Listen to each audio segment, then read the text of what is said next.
మా ఆంధ్రప్రదేశ్లో తెలంగాణకి తెలంగాణ అన్న భావం ఉంటుంది. మా ఆంధ్రప్రదేశ్కి దురదృష్టం ఏంటో దౌర్భాగ్యం తెలియదు. హలో ఫ్రెండ్స్, నేను రాజీవ్ వీర్రావు. నిన్న పవన్ కళ్యాణ్ గారు అసెంబ్లీలో ఒక సెన్సేషనల్ కామెంట్ చేశారు. నిజంగా ఇలాంటి కామెంట్లు చేయాలంటే చాలా గట్స్ ఉండాలి. ఎందుకంటే ఒక కులాల గురించి మాట్లాడాలంటే చాలామంది రాజకీయ నాయకులు వెనక ముందు అవుతారు, భయపడతారు, మాట్లాడలేరు. కానీ పవన్ కళ్యాణ్కు అలాంటి ఏం భయాలు ఉండవు. ఆయన ఉన్నది ఉన్నట్లు నిజాల్ని ఆయన మాట్లాడతాడు. అందుకే పవన్ కళ్యాణ్ గారు అంటే చాలామందికి నచ్చుతారు. ఎందుకంటే రాజకీయాలకు అతీతంగా చాలామంది చదువుకున్న వాళ్ళు, మేధావులు, యూత్లో ఆయనకు అంత క్రేజ్. ముఖ్యంగా పెద్ద పెద్ద రాజకీయ నాయకులు కూడా ఆయన ఇష్టపడతారు. ఎందుకంటే ఆయన ఫిల్టర్స్ లేకుండా మాట్లాడతారు కాబట్టి.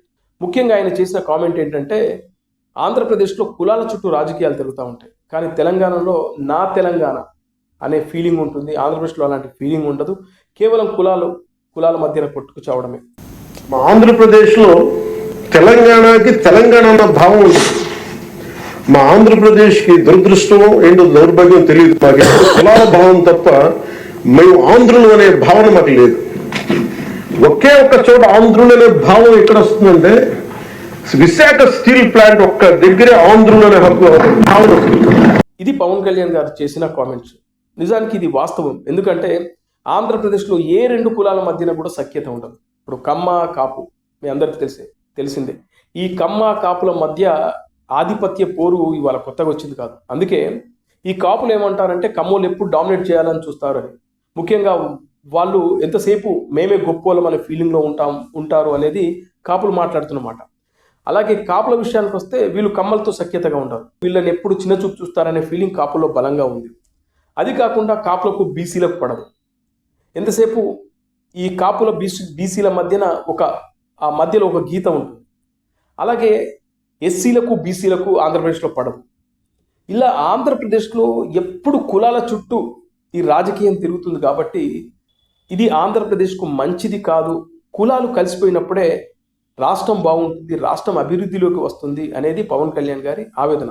ఆంధ్రప్రదేశ్ జనాభాలో అత్యధికులు బీసీలు, ఆ తర్వాత కాపులు దాదాపు 28% ఉన్నారు. అలా 28% ఉన్నటువంటి కాపులు ఇప్పటి వరకు రాజ్యాధికారాన్ని చేపట్టలేకపోయారు. కానీ జనాభాలో 5-6% ఉన్నటువంటి కమ్మలు, రెడ్లు చాలాసార్లు అధికారంలోకి వచ్చారు.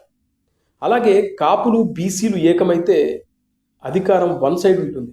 కానీ ఈ రెండు, ఇటు కాపులు కానీ బీసీలో కానీ ఒక గ్యాప్ ఉంది. ఆ గ్యాప్ని ఇప్పటివరకు ఎవరు కూడా ఫీల్ చేయలేకపోయారు, అంటే ఆ పూడ్చలేకపోయారు, వీళ్ళిద్దరిని కలపలేకపోయారు.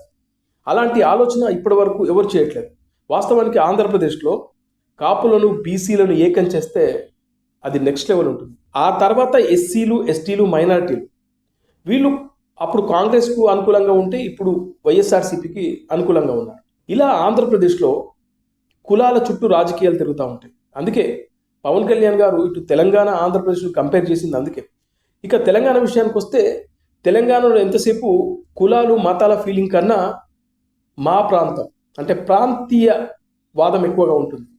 మా తెలంగాణ అనే ఫీలింగ్ ఎక్కువగా ఉంటుంది. అందుకే నాటి రజాకారుల నుంచి నేటి తెలంగాణ పోరాటం వరకు, అంటే తెలంగాణను సపరేట్గా చేయడం కోసం చేసిన పోరాటం వరకు కులాలకు, మతాలకు అతీతంగా పోరాటం చేశారు. అందుకే తెలంగాణను సాధించుకోగలిగారు.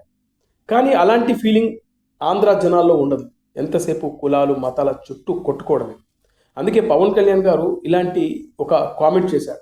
ఆయన పార్టీకి సంబంధించినటువంటి సిద్ధాంతాల్లో కూడా కులాలను కలిపే సిద్ధాంతం అని ఒకటి ఉంది. అలా చూస్తే కమ్మలకు, కాపులకు అస్సలకు పడదు. కానీ అలాంటి కమ్మలతోనే పవన్ కళ్యాణ్ గారు అలయన్స్ పెట్టుకున్నారు. అలా పవన్ కళ్యాణ్ గారు ఎక్కడో ఒక చోట దీనికి ఫుల్ స్టాప్ పెట్టాలి. ఈ కులాల చుట్టూ రాజకీయాలు కాదు, మన ప్రాంతం బాగుండాలి, మనం అభివృద్ధిలోకి రావాలి, ఆంధ్రప్రదేశ్ బాగుండాలనే కోరిక ఆయనలో బలంగా ఉంటుంది. అందుకే నిన్న అసెంబ్లీలో ఇలాంటి కామెంట్ చేయాలంటే గట్స్ కావాలి. కానీ పవన్ కళ్యాణ్ గారికి ఎవరేమనుకుంటారు ఏంటని కాదు, వాస్తవాలు మాట్లాడాలి. అందుకే పవన్ కళ్యాణ్ గారు ఎప్పుడు కూడా ఒక ట్రూ లీడర్లా కనబడతారు నాకు.